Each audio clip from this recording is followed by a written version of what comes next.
Hi, my name is Aaroson. I'm a co-founder of Mental Dumbells, a podcast in Singapore, and this is my partner, Candice. Hi everyone, my name is Candice. I'm currently working as a cabin crew in one of the airlines in Singapore.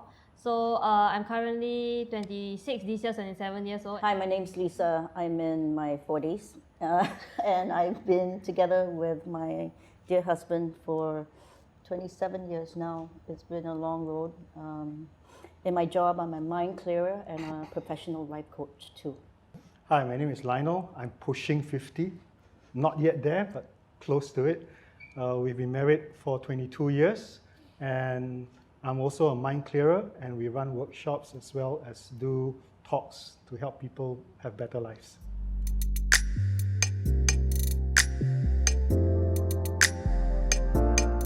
It will be in the areas of sex, for example.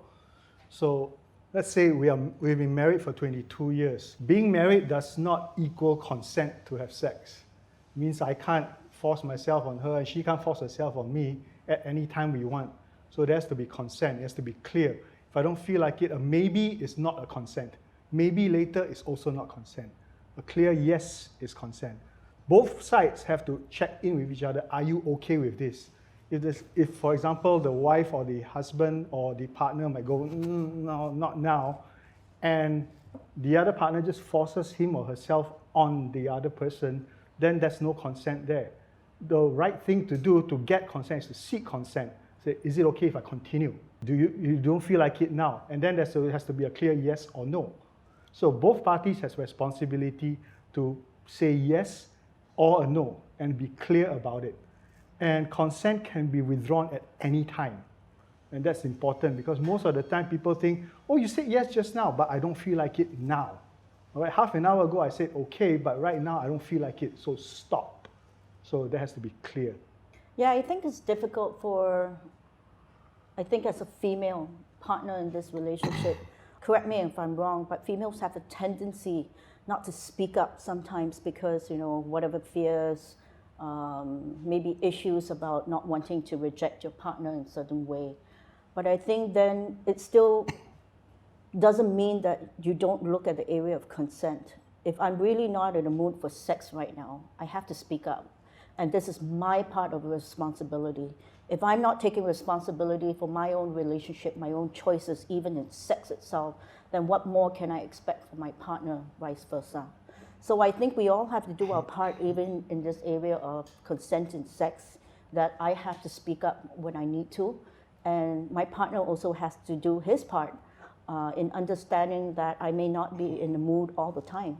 It means that I need to constantly check in too. And I go like, I feel like it, but he doesn't feel like it. And Monday is different from Tuesday, Thursday is different from Friday.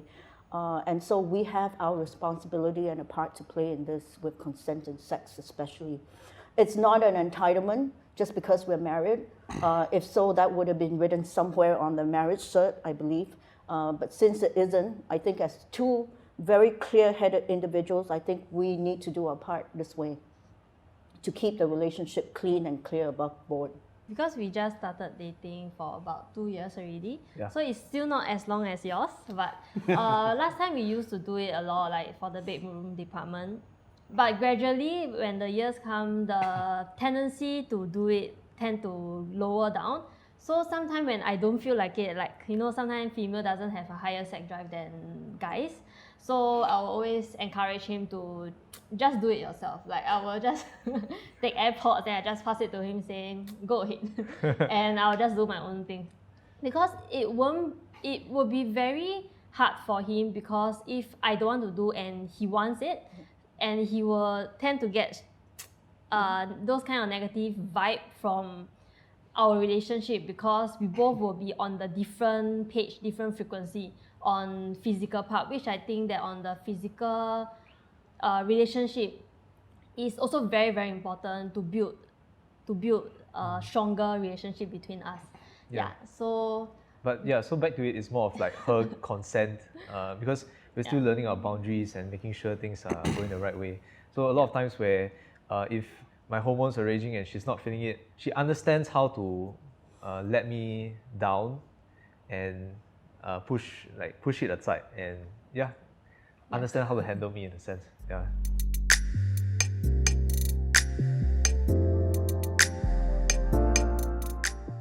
Last time I used to. Like I feel very pressured, like he wants it but I don't feel like it. And I always feel like as a girlfriend I need to do something for it. I need to do something to help him to relieve himself, that kind of thing. But after that we did talk about it and he just say if you don't feel like it, just let him know, because he don't want to pressure me into doing something that I doesn't want to do. So slowly I learned from it, and now I know what should I do when this kind of thing happen. Yeah, because like I feel sometimes it might be my naive opinion, but the ladies will tend to want to please their men, so they might put themselves forward, and sometimes they're not feeling it, they will just like sure, why not. But I feel what we have been discussing is that if she really isn't in the right state of mind, it's also about pleasuring her as well, not just pleasuring myself. And both parties always come to a compromise when this type of thing happens. Yeah.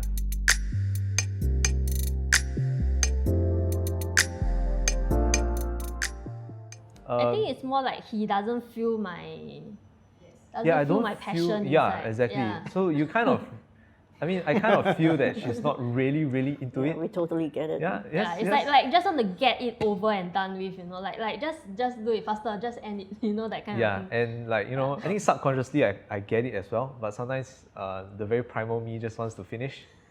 But yeah, over a while, I kind of realized that because at the start of our relationship, it was like when I want it, we got it. Want it, I got it. And I realized that sometimes our relationship starts to deteriorate a little bit more. Like we get into a bit of arguments. Like the overall vibe is so different. But I feel our relationship is still very fresh, so we still need to dive a lot deeper. But overall, I decided to listen to my the voice in the back of my head to say okay, why not you just talk things out and find out whether or not is she 100% with you all the time, because you kind of can feel it in your heart. We had the talk and things were a lot better, because it's not always the first time where you ask, she will open up. You have to say, babe, it's a very safe space. It's okay to say no. I won't leave you because you say no. I will not think that I must be serviced all the time. And she have to come up with the difficult conversations in explaining why she doesn't feel it. Is it that she don't love me anymore? Is it she all the issues start coming up. I feel it really takes a lot of time, and this conversation between us is not just once. It feels a little bit like a lot more times. Even if simple stuff like spending a lot of time together, sometimes I screw up in some places. All this sort of stuff all comes up together, and it's all about making sure that both parties are alright. Making a lot of mistakes, mostly on my part, where I find that sometimes I have a tendency to force my opinions and the way I want things to be on my wife, and doesn't always lead to the best outcome, because what happens is that there's a break of intimacy, there's a break of connection, and I realized that to get her consent, I have to deal with that part of the relationship too. Meaning, if I want sex, I better make sure I treat her well first before the sex can happen. So, for example, foreplay is not just the 5 minutes after taking off the pants. It is the 5 hours or 5 days before, letting her feel that she's attractive, that I am putting her in priority. Even though I'm busy, I still have her in mind. Those kind of things is what builds up to the point where consent becomes easier for her to give, because she feels like, yes, I'm treasured. Yes, I know you're busy. I know you're making an effort. Okay.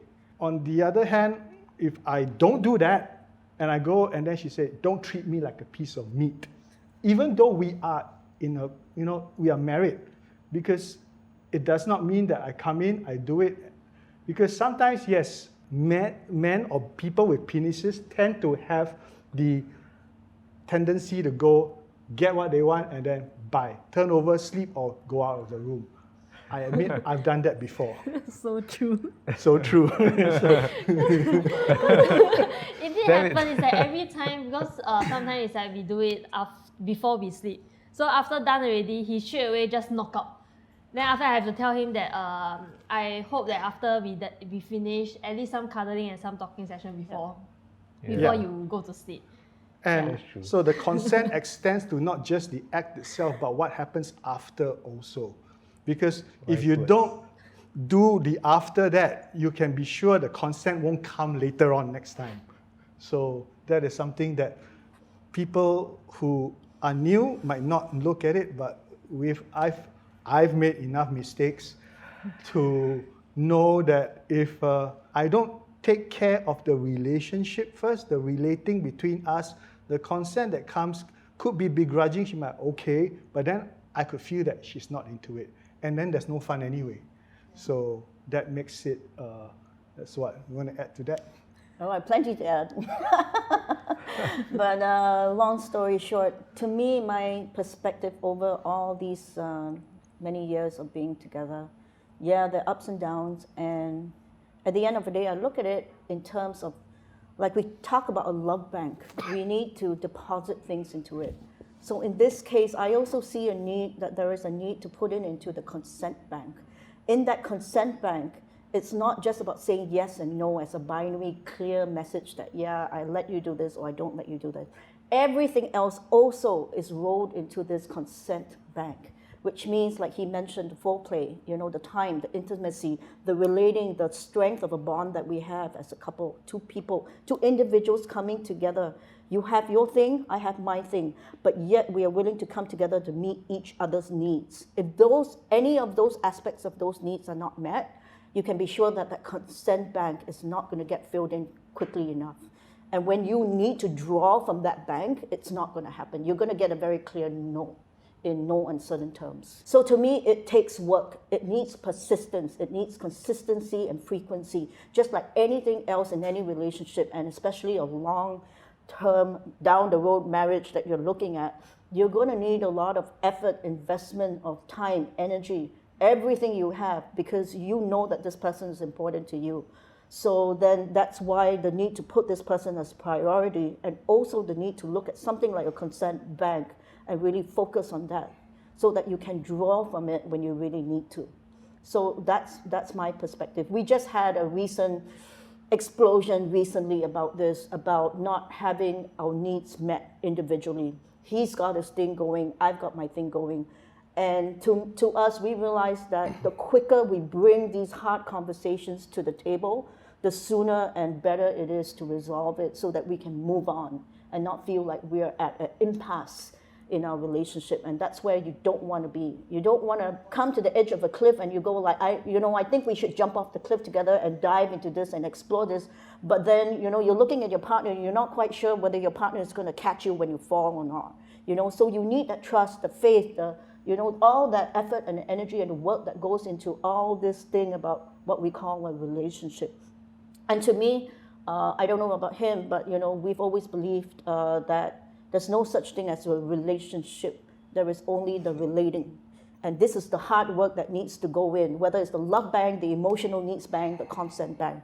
All of it is the same amount of effort and energy that is all needed. Because otherwise, it's like you take it for granted. There are times when I tell him, I said, I feel like I'm being taken for granted, and he doesn't understand. So I have to sometimes spell it out. It's frustrating, but it's like it needs persistence, and it's taken 27 years together, and sometimes he still doesn't remember. So you're gonna have to repeat a couple more things, more than you care for, but it's necessary. And it's teaching each other. It's like, I'm looking at him, I said, did you forget? And he's looking at me and it's like, I heard it, but I didn't register. So, there's stuff going on for him. There's my stuff going on here on my end too. So how are we going to come together and we go, your stuff, my stuff, and then we have the we stuff.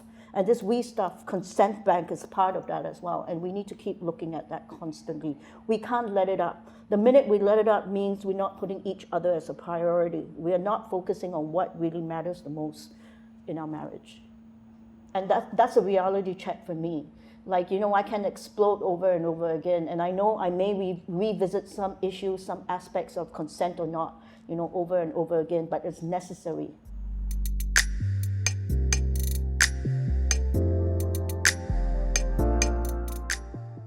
Okay, I don't think people are that dramatic to their essence.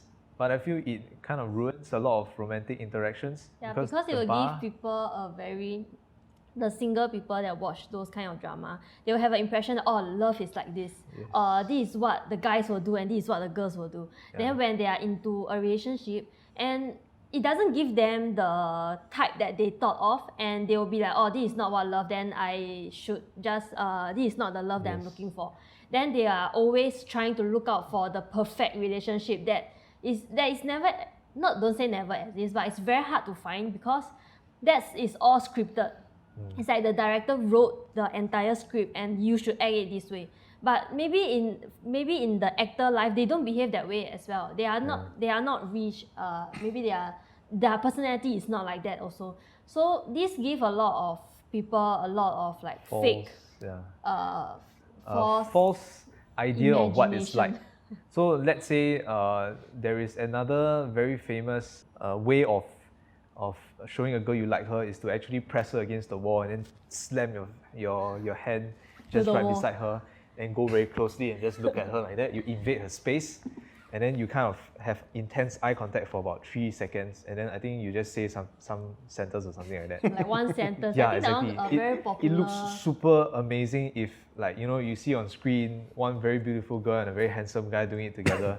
Then you'd be like, wow, they're strangers. The next second, now they're like couples.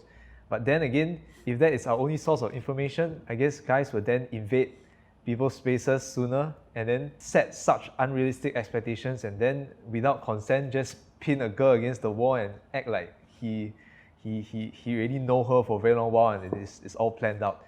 So exactly, the idea that all these different medias are portraying a very wrong way of getting consent.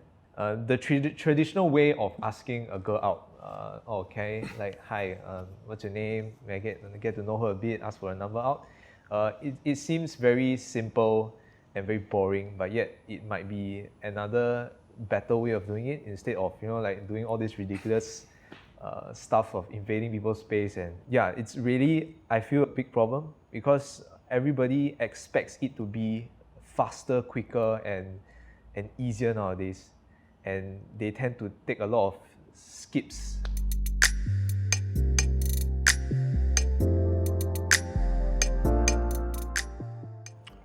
First thing, I feel that people should understand that if you don't want it to get out anywhere, don't send it.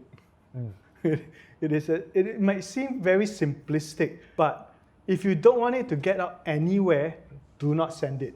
Whether it is by text, whether it is by email, or post it on Facebook or anywhere else. It could be a simple photograph of yourself, non-nude, fully clothed. But if you don't want people to see it, don't post it anywhere. Don't send it to anyone. Do understand that if you do post it on certain platforms, it is no longer yours. It belongs to the platform.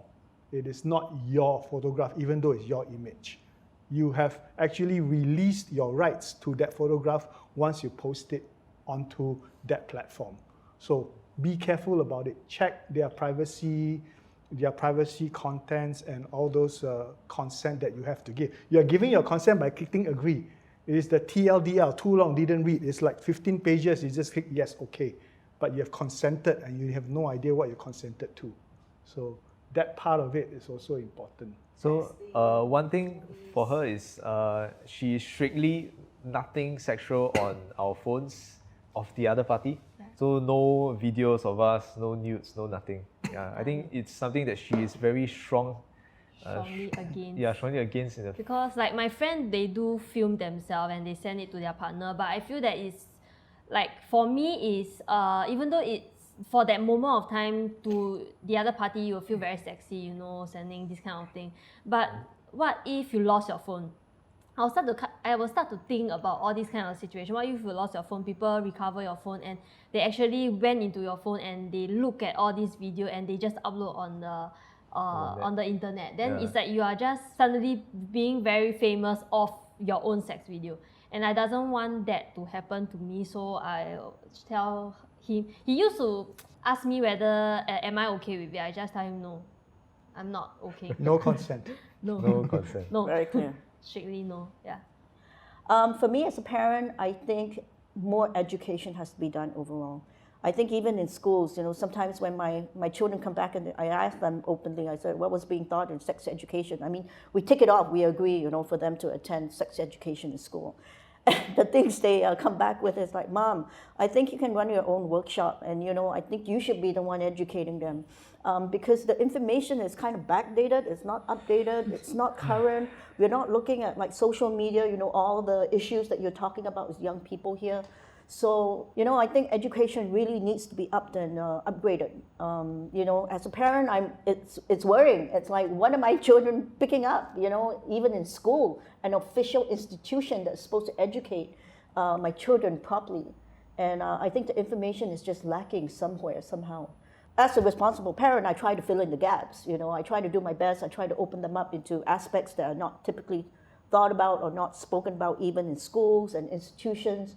And then, you'll be surprised at what my kids know today. They come back and they tell me stuff that I didn't even know exist. They're way ahead of us. But, there are going to be choices that they make. They have to ponder those decisions, and then they're going to have to think about the outcome of those things. That's the conversation that needs to be had with parents and children at the end of the day. I can't be dependent on other people out there. If I wait for other people to do this job for me, I have failed as a parent. So I want to make sure that I'm filling in the gaps with the right information at the end of the day, and knowing that my children are prepared when that situation comes up. There are aspects of people that I know, very, very, very young students, even in primary school cases. My daughter comes back and they tell me, sex grooming is going on online. Very common nowadays, and it's so insidious, it's so unconscious that people just buy into it. The children just slip into it, and they don't know what they're looking at. WhatsApp numbers given to random strangers for whatever reason that this person has convinced the young child to do that. And so one thing leads to another, and a lot of it slipping through, police reports being reported. And these children are afraid to speak up to parents because maybe the parents' background in the family, there's no such thing as talking about this openly in the family. The parents may not be so open after all. So who do they go to? There's no one else, and their friends are not any better, to talk to about this. So when sex grooming is going on, who do they turn to? What educational information out there is firm and accurate for them to fall back on.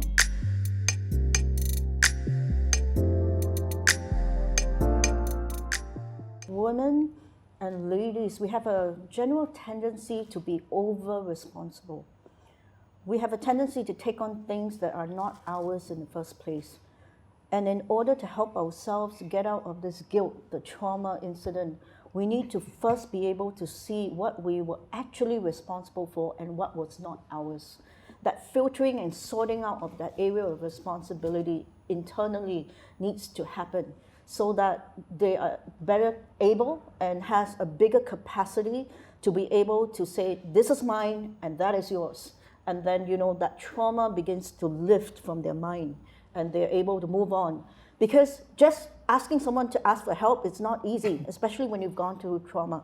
Sometimes you need a lot of convincing. You need a friend to just sit there, help you sift through this on the mental plane, just to figure out what was my responsibility, what was really my fault, my part in it, and what was not. So the minute that we are able to decipher this, to filter and sort this out, even through the mental process, just a friend sitting with you and talking through this area, it lifts a lot of that guilt. And when you're past that place of that guilt, then you can be able to say, okay, now I'm ready to ask for help. Now I can seek the support that I really need. Now I can move forward from this trauma.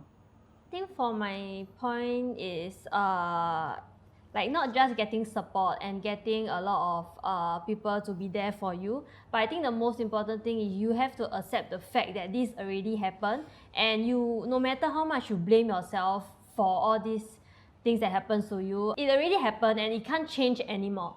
So you have to get over it with yourself, because even there's a lot of people supporting you, encouraging you, but you yourself don't get over the fact that it already happened. No one will be able to change the fact that the thing has happened.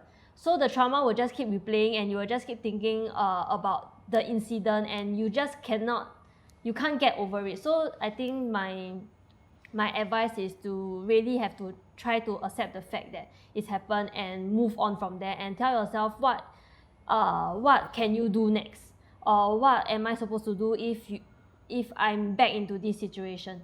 I guess, yeah, correct. Acceptance is the main thing. I feel ultimately you have to sift through your support system as well to really see, like right now, I know like the person is feeling like shit. She doesn't know what to do next. Everything is all crazy.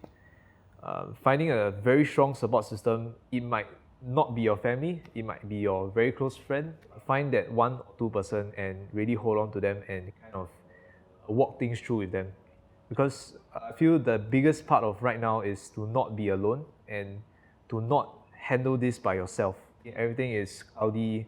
You don't know what exactly is the problem. You don't know whether, like, you need another person's opinion, and having that strong pillar of support and telling yourself that you should not and never ever be alone in this situation. You should always find someone that you trust to walk through with you the entire process. Yeah. So ultimately, it's just don't be alone. Yeah. I'd like to add one more thing, and it is in seeking help, sometimes they say the path to hell is paved with good intentions. Sometimes it is better for people who have gone through trauma to seek professional help, because the professionals, more often than not always, but more often than not, are able and more equipped to help them through and sift through, as what Lisa said, what's theirs, what's not theirs, what's their responsibility, what isn't. Because friends tend to just say, just forget about it.